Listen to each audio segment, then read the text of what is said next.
여러분 안녕하십니까? 우리 전통 목조건축 한옥으로 여행 그 11번째 시간입니다. 제가 자꾸 서두에서 우리 전통 목조건축이라고 강조하는 것은 다른 이유에서가 아닙니다.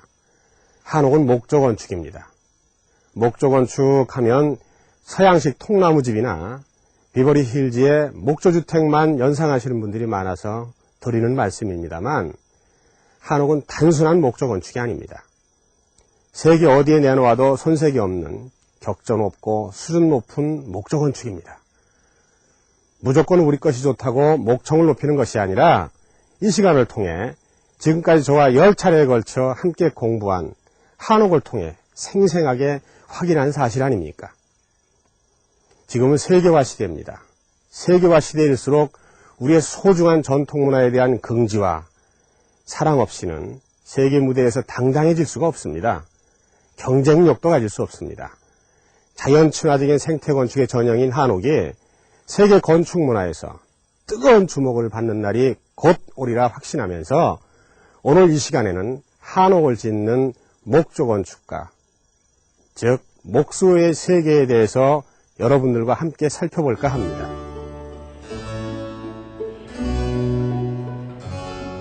나무를 다루는 목수는 크게 대목과 소목으로 나뉜다. 소목이 창호나 가구, 마루 등을 자른 것처럼 규모가 작은 일을 담당하는 반면 집 같은 큰 규모의 건물을 짓는 일은 대목의 몫이었다.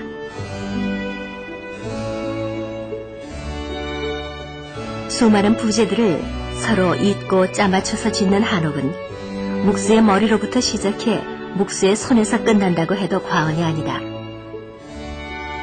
집지을 나무를 고르고 마름질하고 다듬는 데서부터 설계와 공사, 감리까지가 모두 목수의 소관이었으니 목수는 곧 현대의 건축가였던 셈이다.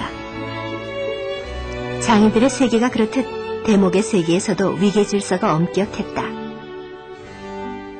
대목 가운데 최고 우두머리를 도편수라 한다. 편수란 옛날 기술자들 가운데 최고 책임자를 가리키는 말이었는데 거기에 으뜸을 나타내는 한자인 도를 붙여 만든 말이 도편수다. 휘하에 적게는 수십 명에서부터 많게는 100명이 넘는 목수들을 거느린 도편수는 건축의 전체적인 윤곽을 잡아주고 공사 전반을 총괄하는 총감독의 역할을 수행했다. 조선시대에 관아에 소속된 공인 목수를 목장이라 불렀는데 목장 가운데 가장 높다 하여 대목장이라고도 부른다. 도편수 바로 아래에는 부편수가 있어 도편수를 보조하고 현장에서 직접 목수들을 지휘했다. 한옥 분야의 최고 장인인 도편수나 부편수가 되기 위해서는 최소한 10여 년 이상의 현장 경험을 필요로 한다. 예로부터 우리나라는 일반 사가는 물론 궁궐, 관아, 사찰 등 건축의 대부분이 목조였기 때문에 목수에 대한 처우는 남달랐다. 1447년 숭례문 재건 기록에 의하면 도편수에게 정오품, 부편수에게는 종칠품의 벼슬이 하사됐을 정도로 목수는 특별한 존재였다. 산농공상이 엄격했던 조선시대에서도 기와쟁이, 미쟁이, 돌쟁이란 말은 있어도 목수쟁이란 말은 없는 것을 보더라도 목수의 위상이 남달랐음을 알 수 있다. 결국 한옥의 품격과 질은 도편수의 안목에 의해서 결정됐다고 해도 과언이 아니었다. 목수라 해서 다 똑같은 목수는 아니죠. 어디나 마찬가지지만 목수의 세계에서도 오랜 시간에 걸쳐 성장을 위한 여러 단계를 거쳐야 목수들의 꿈인 도편수 자리에 오를 수가 있습니다. 또 기문이라 해서 도편수만의 독특한 기법이 제자들을 통해 엄격하게 전승되는데 도편수의 능력에 따라 새로운 기법이 도입되기도 하고 기능이 향상되기도 했습니다. 근대화 이후 콘크리트 건축이 물밀듯이 닥치면서 한옥의 맥이 끊어지다시피 한 우리나라에서 유능한 도편수의 수는 그리 많지 않습니다. 목수 가운데 최고의 명예는 역시 궁궐을 짓는 궁궐목수라 할 수 있는데요. 그 가운데 한 분이신 신흥수 대목장의 이야기를 통해 한옥 건축가들인 목수의 세계와 보람을 엿보기로 하겠습니다.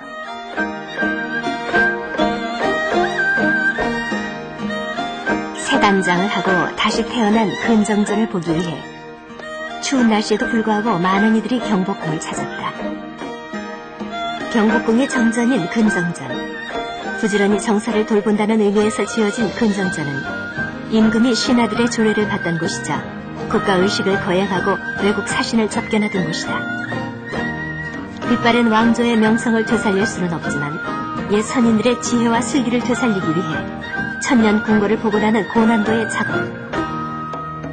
도편수 신흥수는 진정한 장인 정신으로 한국 고건축의 맥을 이어가고 있다.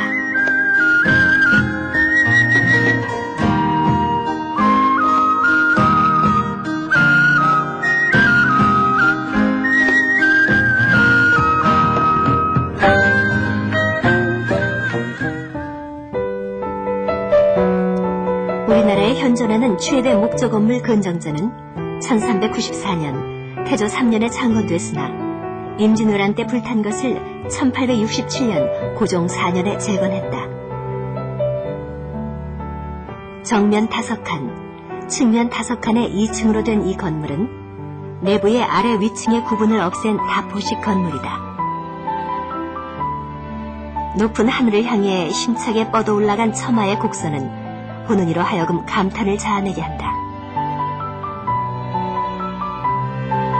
지붕 모서리에서 하늘을 향해 펼쳐지는 날렵한 곡선미,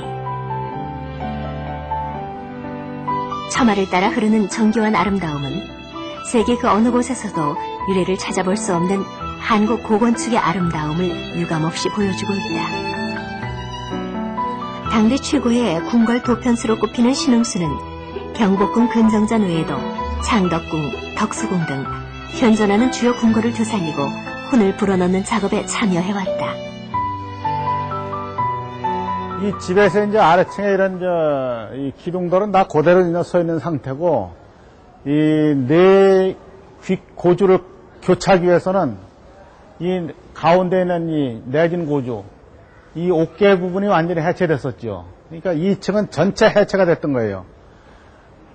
그 다음에 이제 그 처졌던 부분이라든지 찌그러서 못 쓰게 된 이런 부분은 새나무로 좀 교체가 돼 있고, 모든 그 큰 공사가 벌어졌었는데 그런 공사를 다 마무리하고서 다시 그 3년 10개월이라는 공사 기간을 거쳐 이 큰 대공사 벌어졌었는데, 마지막으로 이제 그 여러 가지 이제 그 내부라든지 외부를 새롭게 이제 단청을 했어요.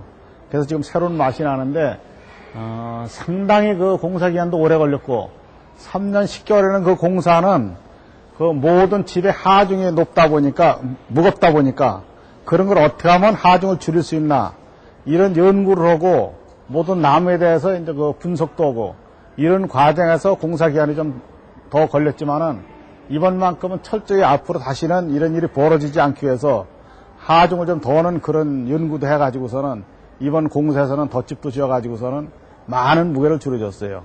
그래서 앞으로는 아마 상당히 오랜 기간 동안은 그런 하자가 나지 않으리라고 장담할 수 있습니다. 목조 건물을 짓는 데는 옛 선조의 지혜가 곳곳에 숨겨져 있다. 조각낸 나무를 정교하게 꿰맞춰 튼튼한 완성품을 만드는 일. 나무의 못질을 전혀 하지 않고 균형과 조화를 잡아주는 것만으로 천년을 변치 않는 목조 건물이 완성된다는 사실은 놀라운 일이 아닐 수 없다. 크고 작은 나무 토막을 다시 조립하는 고난도의 작업. 도면이나 설계도도 없이 이 정교한 작업을 해왔을 선배들을 생각하면 신흥수는 절로 고개가 숙여진다.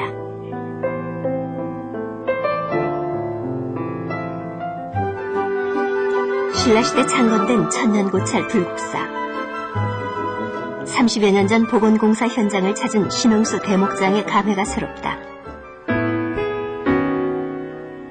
불국사는 신흥수가 도편수급으로 참여한 첫 번째 공사였다.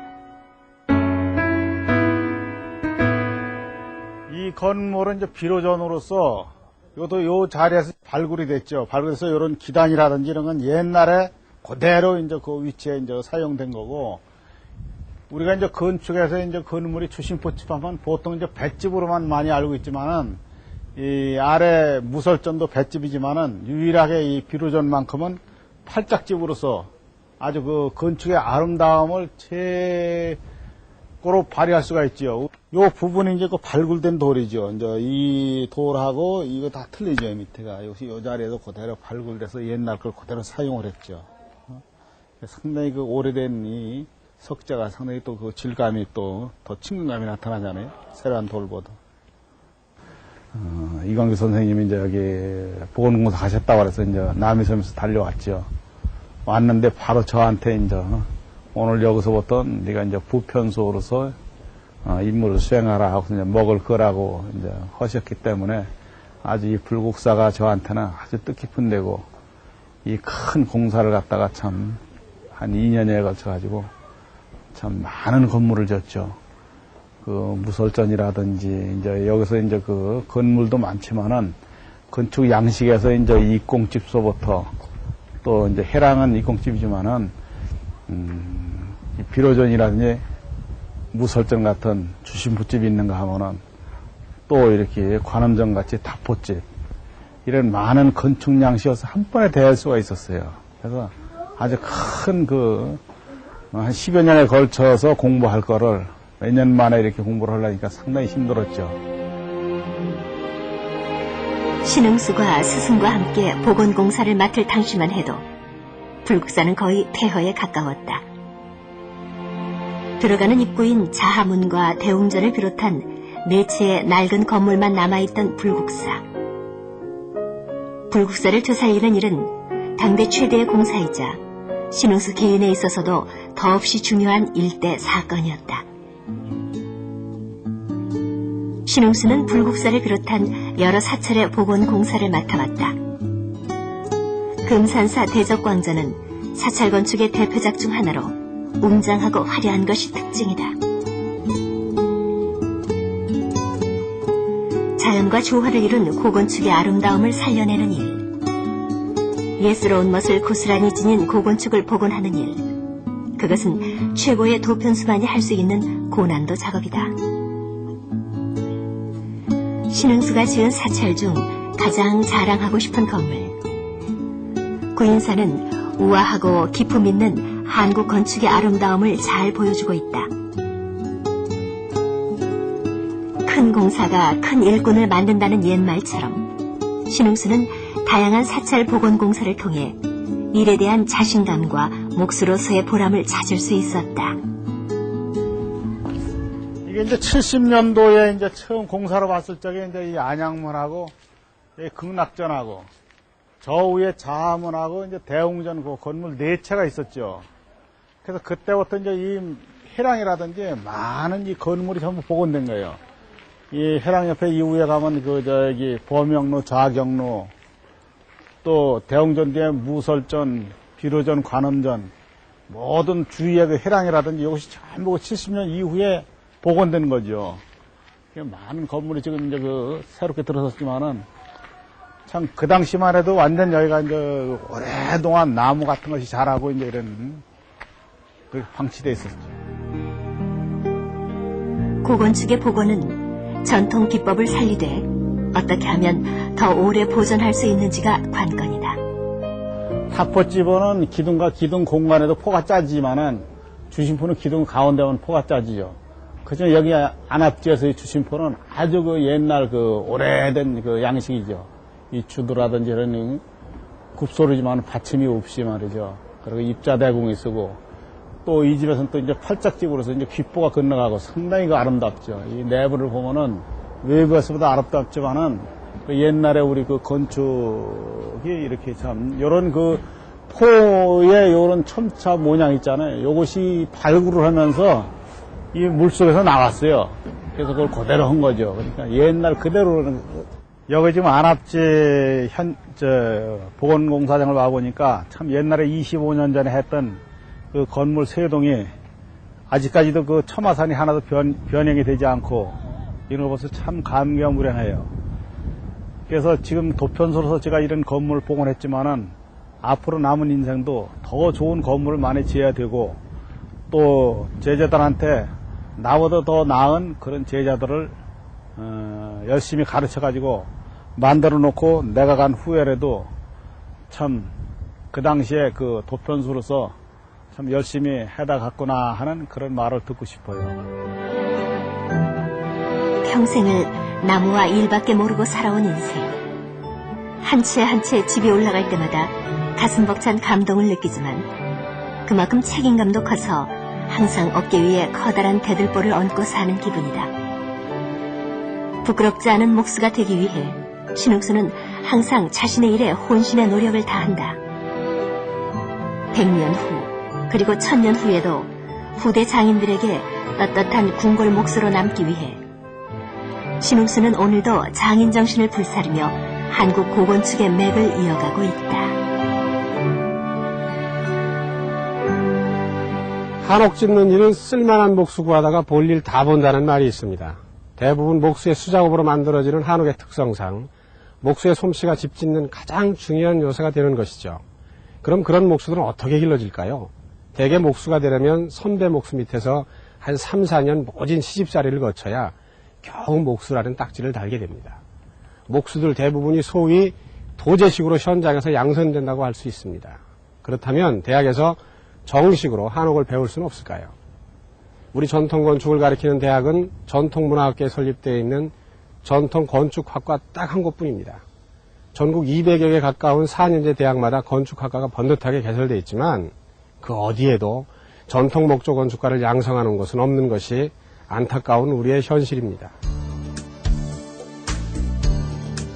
강원도 삼척에 자리 잡은 한국전통직업전문학교.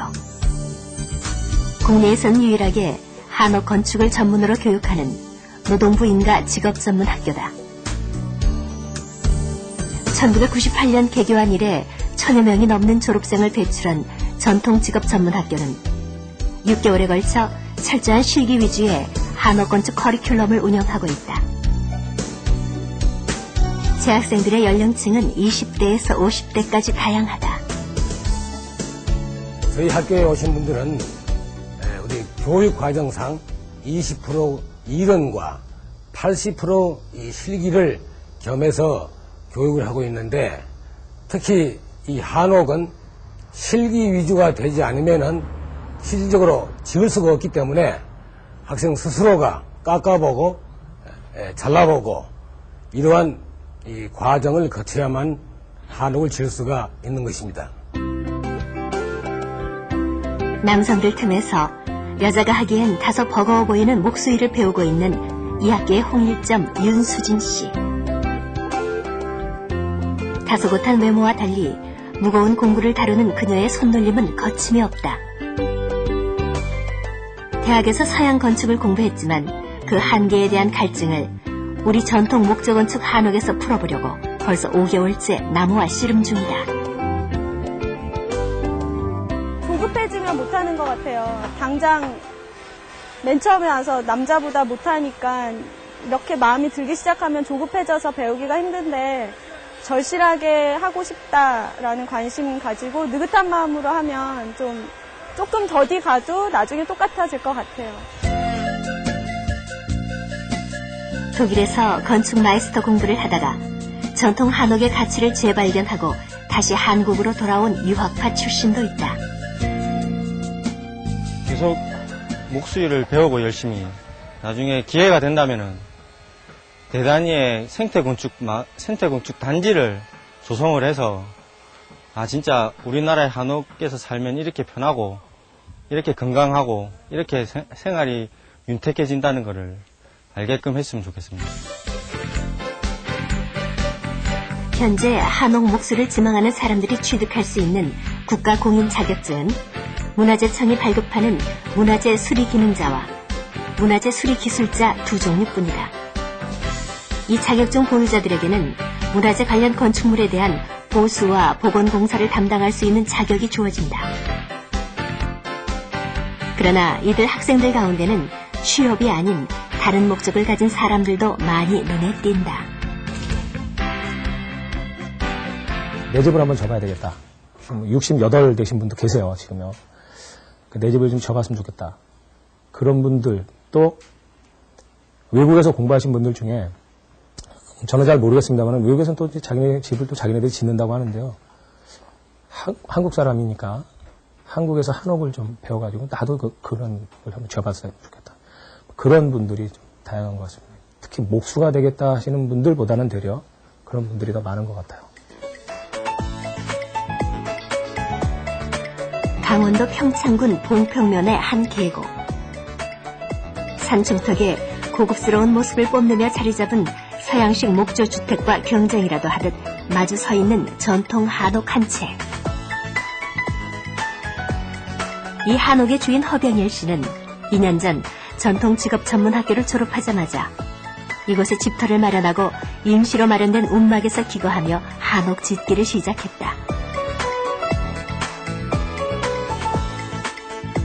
처음 남편의 무모한 시도에 놀랐던 아내도 자의반 타의반으로 집 짓기에 동참했다. 건축기간 2년. 도편수, 부편수, 목수는 물론 잡부까지 모두 혼자 도맡아 지은 그야말로 1인 제작 한옥은 집이 위치한 평창군 덕거리에 마련한 별채란 뜻으로 덕거별서라 이름지었다. 보통 사람의 생각으로는 상상조차 하기 힘든 이 무모한 일에 과감히 뛰어든 이유는 무엇일까? 고택들 보면은 가슴이 뛰어요. 뛸 정도로 좋아했어요. 애인을 보는 그런 심정이었던 것 같아요. 아니면 짝사랑하는 사람 보는 그런 것을 멀리서 나타났을 때 보는 그런 심정. 그런 게 아마 그런 뛰는 심정이었을 거예요, 아마. 그 정도로 이제 하다 보니까 지가 안 하고는 이제 배길 수가 없죠. 그 정도 좋아하면은.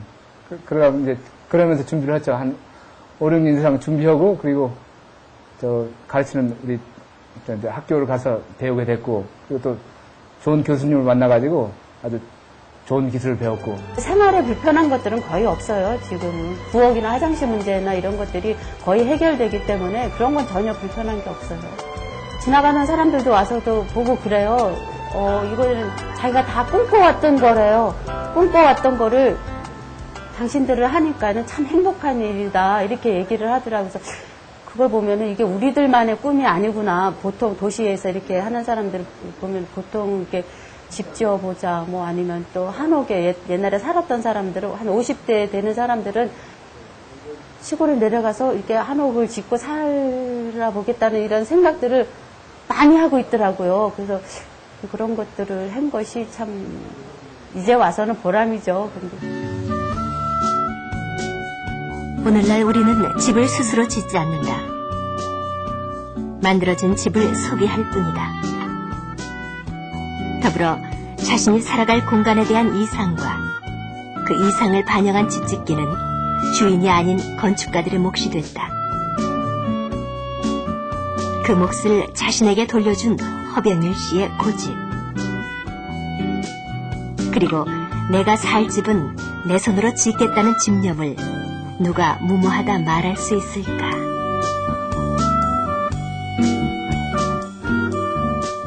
콘크리트 문화가 밀려오고 우리 산하가 온통 아파트로 뒤덮이면서 우리가 사는 집은 더 이상 집주인의 생각과 개성을 담는 공간이 아니게 됐습니다. 그저 110동 801호이거나 나동 304호가 돼버리고 말았습니다. 집이 기성품이 판치고 재산 증식의 수단이 돼버린 지 오래인 지금 자신이 살 집의 터를 직접 고르고 자신의 꿈과 생각을 담은 집을 자신의 손으로 직접 지은 허병일 씨야말로 진정한 집주인의 자격이 있다고 하겠습니다. 여러분은 어떠십니까? 지금 살고 계신 집의 주인이십니까? 아니면 손님에 불과한가요? 집은 단순히 비를 피하고 바람을 피하는 물리적 껍질 이상의 의미를 갖는 공간이어야 합니다. 그러기 위해서는 어떻게 하면 진정한 집주인이 될 수 있는지 한 번쯤 깊이 생각해 봐야 하지 않을까요? 오늘 나무를 다루는 기농공을 넘어 그 시대의 문화를 창조하는 예술가도 될 수 있는 목수의 세계를 들여다봤습니다. 다음 이 시간에 다시 뵙겠습니다. 안녕히 계십시오.